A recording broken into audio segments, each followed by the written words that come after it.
Class में हम financial account पढ़ेंगे और फाइनेंशियल अकाउंट में हम कैरेक्टरिस्टिक्स कर रहे थे अकाउंटिंग की।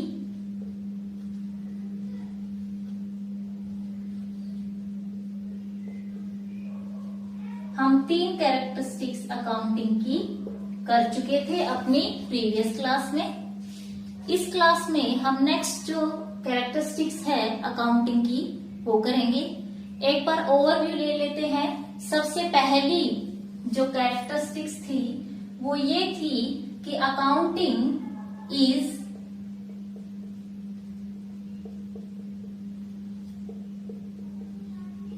An art as well as science. इसके बाद इसमें ये कहा गया था कि जो अकाउंटिंग है वो आर्ट भी है, इसके साथ साथ वो साइंस भी है।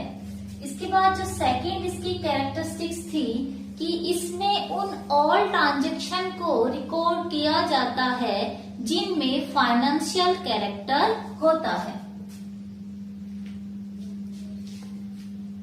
ऑल ट्रांजैक्शन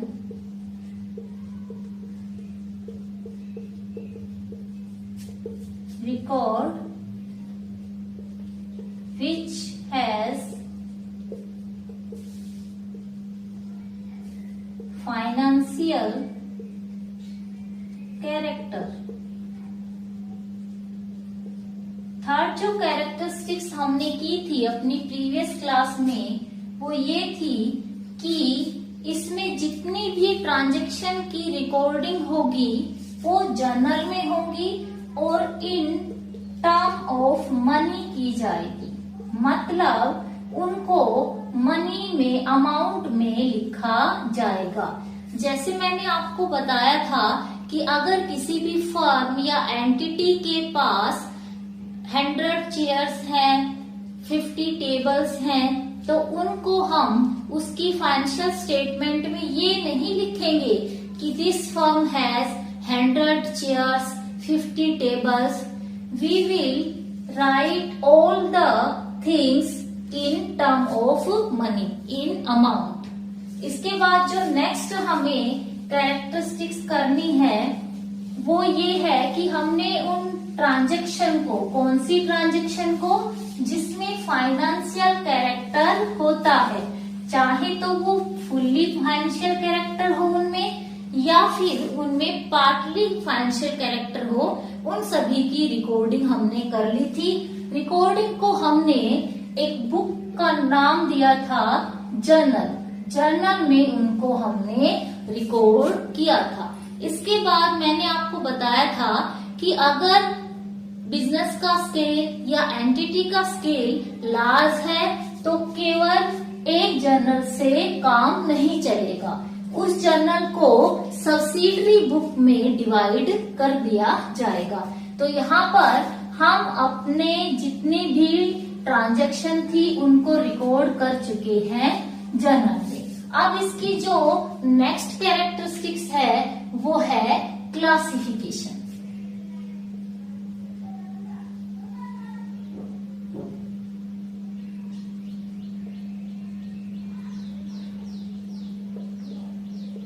या इसे क्लासिफाइंग भी कहते हैं। क्लासिफाइंग का मतलब होता है डियर स्टूडेंट, जैसे मैंने आपको बताया प्रीवियस क्लास में कि जितनी भी ट्रांजैक्शन है उनको क्रोनोलॉजिकल ऑर्डर में हमने रिकॉर्ड किया था। मतलब डे टू डे, जो सबसे पहले जो ट्रांजैक्शन अक्कर हुई उसे पहले लिखा गया, जो बाद में ट्रांजैक्शन अक्कर हुई उसे बाद में लिखा गया। लेकिन हम किसी भी पर्टिकुलर पर्सन की ये नहीं बता सकते उस रिकॉर्डिंग को, जर्नल को देख करके कि किस पर्सन से हमें कितना पैसा लेना है और कितना पैसा देना है। जैसे मैं एग्जांपल लेती हूँ, मान लो मेरा कोई बिजनेस है, टेक्सटाइल का बिजनेस है और यहाँ पर कोई राम नाम का कस्टमर है। वो कस्टमर मेरे पास आता है और मुझसे पूछता है कि मेरा कितना पैसा जो है मुझे आपको देना है या लेना लेना है। तो मैं जर्नल की बुक देख के नहीं बता सकती कि राम जो है उससे मुझे कितना पैसा लेना है या देना है। ही इज माई क्रेडिटर और डेटर। तो यहाँ पर क्योंकि जितने भी राम से लेन देन हुए हैं वो मैंने सीक्वेंस में, कभी राम मेरे से माल खरीदा होगा 20 जुलाई को, कभी माल खरीदा है उसने 90 मार्च को। इस तरीके से मैंने अलग अलग जगह पे रिकॉर्डिंग कर रखी होगी। तो क्लासिफाइंग में डियर स्टूडेंट, एक पर्सन से रिलेटेड जितनी भी ट्रांजैक्शन होती है उसको वन प्लेस पे इकट्ठा करके लिख दिया जाता है। इसे ही क्या कहा जाता है? क्लासिफाइंग कहा जाता है।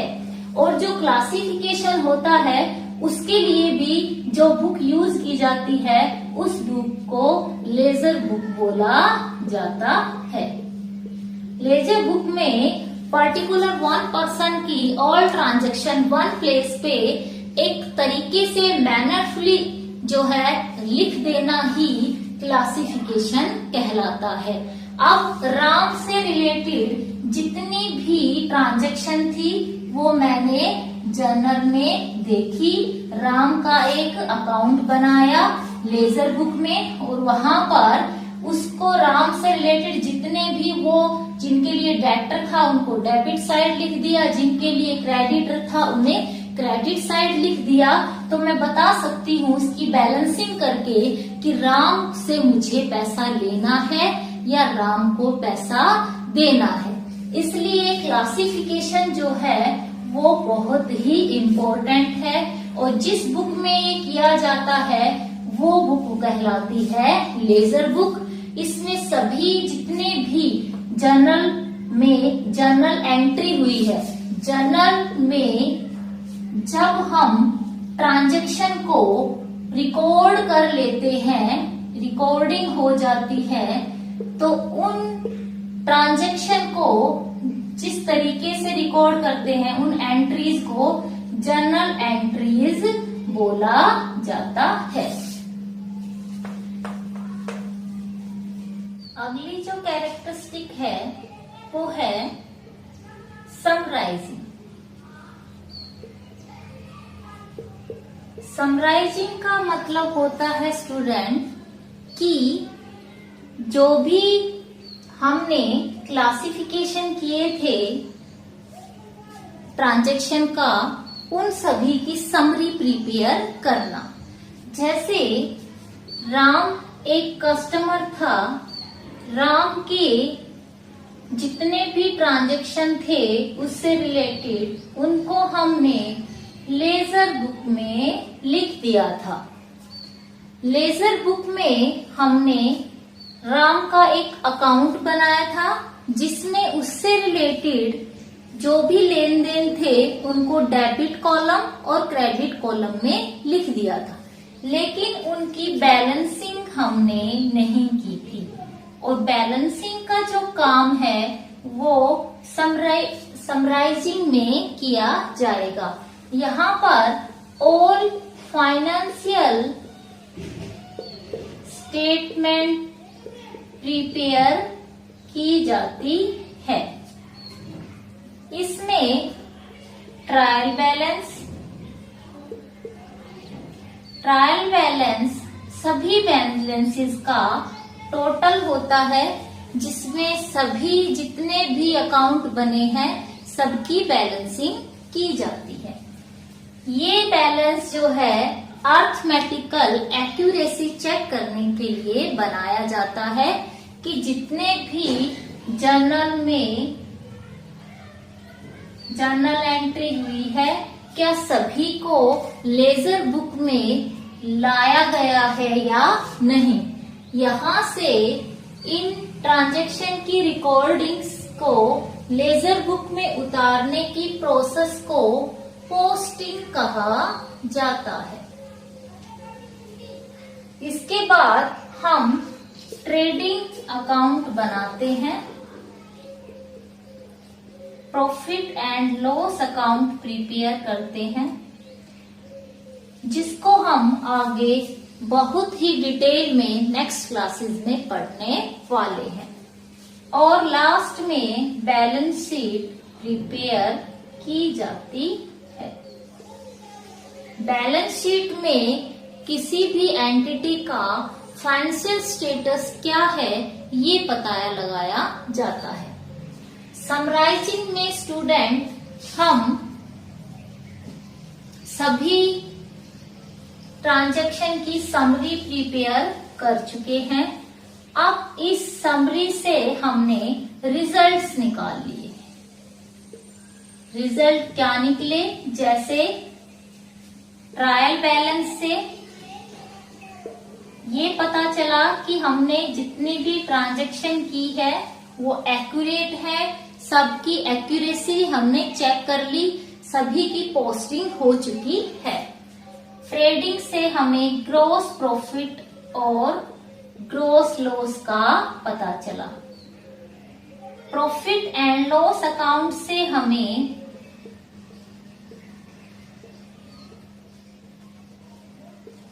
नेट प्रॉफिट या नेट लॉस का पता चला।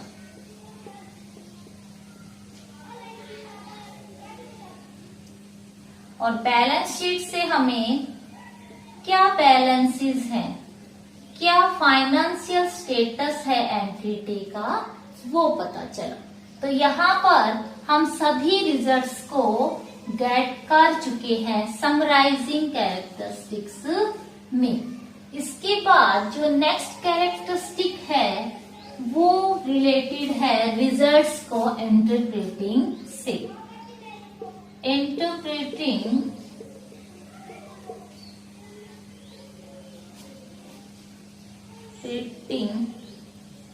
द रिजल्ट्स को इंटरप्रेट करना मतलब डिसीजन टेक करना कि आगे क्या करना है। अगर किसी संस्था में लॉस हो रहा है और लॉस का पता हमें ग्रोस लॉस या ग्रोस लॉस या नेट लॉस, ग्रोस लॉस का पता हमें ट्रेडिंग से चला और नेट लॉस का पता हमें P&L से चला। तो यहाँ पर हम डिसीजन ले सकते हैं कि हमें अपनी संस्था को कंटिन्यू रखना है या उसको स्टॉप करना है। यहाँ पर ट्रायल बैलेंस से हमें पता चला कि हमारे जितने भी रिकॉर्डिंग है, पोस्टिंग है, वो सही तरीके से हो गई है। बैलेंस शीट से हमें उस संस्था के फाइनेंशियल स्टेटस का पता चला। अब हम ये डिसीजन ले सकते हैं कि हमें जो है लॉस हो रहा है या प्रॉफिट हो रहा है तो कितना हो रहा है, और अगर लॉस हो रहा है तो किन रीजन क्या है, उसके रीजंस को भी हम आइडेंटिटी कर सकते हैं। इसके बाद जो लास्ट कैरेक्टरिस्टिक है वो है कम्युनिकेटिंग। कम्युनिकेटिंग का मतलब होता है सूचना देना। जैसे मैंने पहले ही बताया था कि अपनी पहली क्लास में कि अकाउंटिंग का बेसिक पर्पस इंफॉर्मेशन प्रोवाइड करना होता है। तो यहाँ पर इंफॉर्मेशन यूजर कौन कौन है, तो किसी भी एंटिटी के डिफरेंट यूजर हो सकते हैं, जैसे लाइक टू गवर्नमेंट का आपको पता है कि सबसे ज्यादा रेवेन्यू का जो सोर्स है वो टैक्स है, और टैक्स गवर्नमेंट किस पे लगाती है, वो प्रॉफिट पे टैक्स लगाती है। जो प्रॉफिट होता है संस्था पे, प्रॉफिट का पता हमें किससे चला, हमें समरी बनाने से पता चला कि इस पार्टिकुलर एंटिटी को कितना प्रॉफिट हो रहा है और कितना लॉस हो रहा है। इसके बाद जो अगला यूजर है वो है शेयर होल्डर। शेयर होल्डर्स वो पर्सन होते हैं जिन्होंने किसी कंपनी में पैसा लगाकर उस कंपनी के शेयर परचेज कर रखे हैं। तो यहाँ पर शेयर होल्डर को एंटिटी या कंपनी के प्रॉफिट से इसलिए मतलब होता है क्योंकि वो अगर ज्यादा प्रॉफिट होता है तो डिविडेंड की मांग कर सकते हैं। इसके बाद जो नेक्स्ट यूजर है वो इन्वेस्टर हो सकता है। इन्वेस्टर को अपना पैसा इन्वेस्टमेंट करना होता है, तो सबसे पहले इन्वेस्टर ये देखेगा कि किस कंपनी का क्या फाइनेंशियल स्टेटस है, कंपनी लॉस पे चल रही है या कंपनी प्रॉफिट पे है। वो कंपनी के सभी फाइनेंशियल स्टेटमेंट चेक करके ही पैसा इन्वेस्ट करेगा। इसके बाद जो अगला यूजर है वो कस्टमर हो सकता है। कस्टमर को भी डिफरेंट इंफॉर्मेशन प्राप्त करनी होती है किसी भी एंटिटी की। इसके बाद नॉर्मल पब्लिक भी इंटरेस्टेड होती है कि उसकी सोसाइटी में जितनी भी एंटिटी चल रही है उनका क्या फाइनेंशियल स्टेटस है, कितनी प्रोग्रेस पे है, ग्रोथ कर रही है या नहीं कर रही है। तो यहाँ पर इन सभी कैरेक्टरिस्टिक्स को ध्यान में रख के जो है अकाउंटिंग की जाती है और सही इंफॉर्मेशन सही यूजर तक पहुंचाई जाती है। सो स्टूडेंट, हम अपनी इस क्लास में अकाउंटिंग की जितनी भी कैरेक्टरिस्टिक्स थी सभी एक एक करके पढ़ चुके हैं। यहाँ पर हमने सबसे पहले पढ़ा अकाउंटिंग क्या है, क्या एक आर्ट है? Yes, accounting is an art. क्या साइंस है? Yes, accounting is a science because accounting has some specific principles like to science. इसके बाद सेकंड पढ़ी हमने कि अकाउंटिंग में उन सभी ट्रांजैक्शन को रिकॉर्ड किया जाता है जिनमें फाइनेंशियल कैरेक्टर होता है। इसके बाद जो नेक्स्ट हमने पढ़ी वो पढ़ा कि जितने भी ट्रांजैक्शन को रिकॉर्ड किया जाएगा जिनमें फाइनेंशियल कैरेक्टर है उनको इन टर्म ऑफ मनी में किया जाएगा। इसके बाद हमने classification, classifying, summarising, interpreting the result and last communicating, सही सूचना को सही यूजर्स तक पहुंचाना। So we have completed all the characteristics of accounting. We will meet very soon in our next class.